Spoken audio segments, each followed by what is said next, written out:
Y continuamos hablando de este importante tema, los derechos del niño, y ahora tenemos los representantes de Child Found, perdón.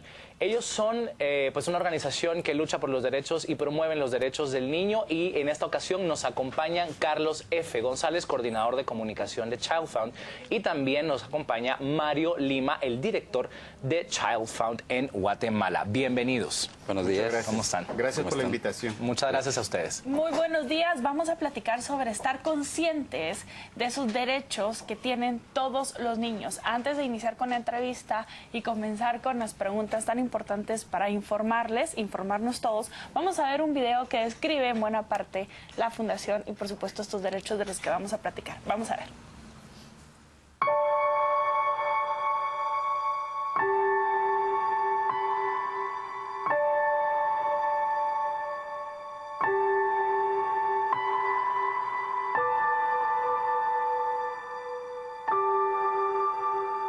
Que no haya violencia infantil, robo, asalto, violencia intrafamiliar. Tang mayami la barisira, tambah kami na futuro banasaune. And I want to see every country have peace and joy. Maybe oyen hawakara kusude. Hoy no pedimos una mejor escuela ni útiles escolares.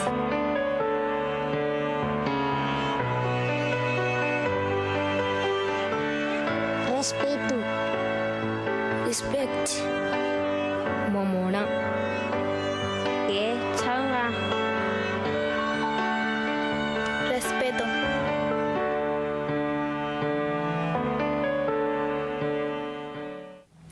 Bueno, se dan cuenta, no solo los adultos tienen que estar conscientes, sino también los niños para hacer valer esos derechos que les corresponden. Me gustaría comenzar dando como una descripción acerca de lo que el niño tiene que tener en su entorno para tener un buen desarrollo. Hay 4 grandes áreas que podemos dividir todos los derechos de la niñez. En la parte de desarrollo en sí mismo, en la parte de protección, que son 2 elementos importantísimos, pero también su derecho a la participación y finalmente a la supervivencia. Esos son los 4 grandes elementos que tú puedes dividir todos los otros derechos que están contenidos en estas grandes áreas. Cuando nosotros estamos hablando, por ejemplo, de desarrollo, estamos hablando de educación y salud, que son muy importantes. En el caso de la encuesta de la cual estamos haciendo referencia, fíjate que bien importante que la niñez de Guatemala, que fueron entrevistados dentro de un grupo de más de 6,000 niños alrededor del mundo en 44 países, señalan que la inversión en educación es importante que se incremente en nuestro país. Y eso es algo que debemos de esforzarnos como nación. No solamente está orientado hacia el Estado, Hacia el gobierno, sino a la población en general, que valoremos la educación, que la veamos como la herramienta para que nuestro país evolucione hacia un estado de mayor desarrollo. Y que también se exija una educación con calidad, porque muchas veces el acceso a la educación es muy complicado. O sea, se habla de que obviamente hay 20 y pico mil de escuelas distribuidas en todo el país, pero aún así el acceso a la educación es muy limitado, y cuando existe este acceso a la educación no tiene como que ese nivel de calidad incluso, ¿verdad? Absolutamente. Lo que tú has dicho es muy correcto. Desde el 2010 las inversiones del Estado han incrementado, o de 2008, perdón, hasta el 2010 incrementaron de manera que la cobertura ha crecido. Tenemos más de un 90% de cobertura de escuela. El reto importante es calidad. Claro. El reto importante es hasta qué grado están yendo los chicos. Porque en las áreas rurales, por ejemplo, vemos que solo es hasta el sexto primaria. Y luego de ahí, si tú tienes que salir y eso te implica costos, y eres en eso una familia con escasos recursos, ese es un problema serio. Exactamente. Trasladémonos al otro pilar para poder describirlo. Hablamos del desarrollo y nos vamos al siguiente. En términos de protección, uno de los elementos que la niñez dice, y mira, es una reflexión para todas las familias del país, creo yo, y es que no se les protege mucho contra 2 elementos importantes. Uno es la violencia, y están hablando más en cómo son tratados. Las niñas y los niños reconocen que a veces son tratados, por ejemplo, con discriminación, y que a veces son tratados el uso del golpe, o lastimar a una niña o un niño como herramienta de aprendizaje. O de castigo. Un castigo, ¿no? Pero Claro. físico, el castigo corporal físico. Esos son elementos que en la sociedad debemos discutir y no debemos de seguirlos pensando que son una herramienta de aprendizaje. En nadie más se usa, solo en las niñas y en los niños. Y el otro podríamos hablar del trabajo infantil. Tú has dado en el clavo, es la otra parte donde sienten que no están protegidos, sienten que se les exige que hagan, pero trabajos que representan un riesgo para su propia vida o su propia seguridad en su cuerpo, en su forma de ser, en su psiquis.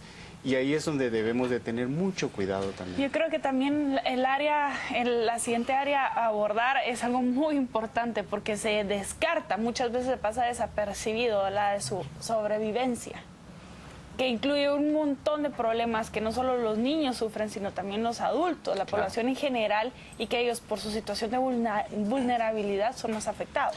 Absoluto, y date cuenta que hace como año y medio en Guatemala teníamos una conversación muy fuerte sobre la desnutrición en el grupo etario, particularmente de los niños, y de 0 a 2 es crítico. Si una niña o un niño sufre desnutrición antes de los 2 años, tiene problemas en su desarrollo de la capacidad intelectual. Para toda la vida. Para toda la vida. Aunque en el futuro nosotros le demos nuevamente de comer, se nutra, vuelva a crecer, la capacidad intelectual no se ha desarrollado y entonces tendrá problemas en la escuela y luego en el mercado laboral cuando quiera competir. No va a poder competir en al mismo nivel que los otros niñas y niños. Y es por un factor externo, porque realmente él nace con todas sus facultades, pero lamentablemente el entorno en el que desarrolla lo deja en desventaja respecto a los demás. Si puedo añadir algo, entonces, precisamente en este contexto, el problema es que estos niños que no tienen una nutrición adecuada, que no desarrollan sus capacidades en educación y que no crecen saludablemente, son el futuro, son la fuerza laboral del futuro, lo que quiere decir que no vamos a ser un país competitivo. Entonces, realmente nos conviene a todos invertir en estos niños. Miren, cuando hablamos del siguiente pilar, y vamos a tratar el último porque hemos dado un recorrido por todos los derechos, también me gustaría hablar luego de la fundación. Vamos con el siguiente pilar y la luego participación. vamos a la participación, que va muy de la mano con la fundación. Tú sabes que uno de los problemas a nivel global es que somos una sociedad adultocéntrica. Las personas adultas tomamos decisiones por los niños, todas siempre con el mejor interés de la niñez, pero en muchas ocasiones cuando hacemos preguntas hacia ellas o hacia ellos es distinto. Un ejemplo muy sencillo, en una escuela resulta que se están yendo los niñas y los niños, los papás piensan que se debe a que la escuela no tenía suficientes salones de clase, se construyen los salones de clase y se sigue yendo. Cuando se habla con las niñas y los niños y se les pregunta, resulta que habían unos chicos por donde tenían que llegar a la escuela que los acosaban cuando iban camino a la escuela. Y los chicos no querían eso porque sufrían mucho. Ese problema es mucho más complejo de resolver que construir un salón de clase. Pero los chicos y las chicas, si les preguntamos, saben qué es lo que les está preocupando. Exactamente. Desde 1989, que están obviamente todos los derechos del niño ya estipulados por ley, existen estas leyes. ¿Se cumplen estas leyes? ¿Hasta dónde llegan? ¿Las ponemos en práctica o no? ¿Cómo está realmente la situación en nuestro país, básicamente, a nivel de leyes? ¿Se cumplen y se respetan para respetar los derechos del niño? Uno es que Guatemala ha ratificado esta Convención de los Derechos del Niño, 25 años que estamos celebrando, y es un proceso en construcción. Ojalá pudiera decirte blanco o negro, pero no es posible, sino que hay todavía grandes vacíos, como decía anteriormente, en aquellos que son derechos fundamentales.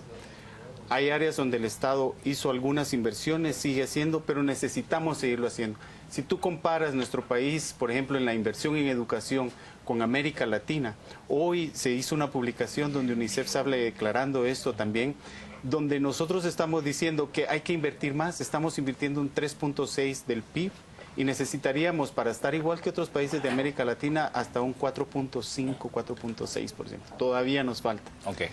Pero hay una buena ruta, se ha empleado la cobertura. Hoy podemos hablar de calidad y no de espacios de no cobertura de educación. Hay otras donde necesitamos la población, como la que te decía, la seguridad, la protección de la niñez. Hay niñas y niños donde todavía le tenemos una visión, con Carlos comentábamos el otro día, del siglo XIX, donde las niñas y los niños son vistos como mano de obra barata. Incluso Exacto. como esclavos. Se habla que en países como la India todavía hay esclavitud humana. Muchísimas gracias Sí. por estar aquí con Un gusto. nosotros. Muchas gracias. Tendrán más información en Facebook acerca de la fundación, porque seguramente todos tenemos que ser parte de resolver esta problemática. E involucrarnos en este tema súper importante. Exacto. Vamos a un cortecito en Matutino Express. Estamos hablando de los derechos de los niños. Participe con nosotros a través de las redes sociales. Corte y regresamos. Ya regresamos. Desde que le dije hola, yo solo sé que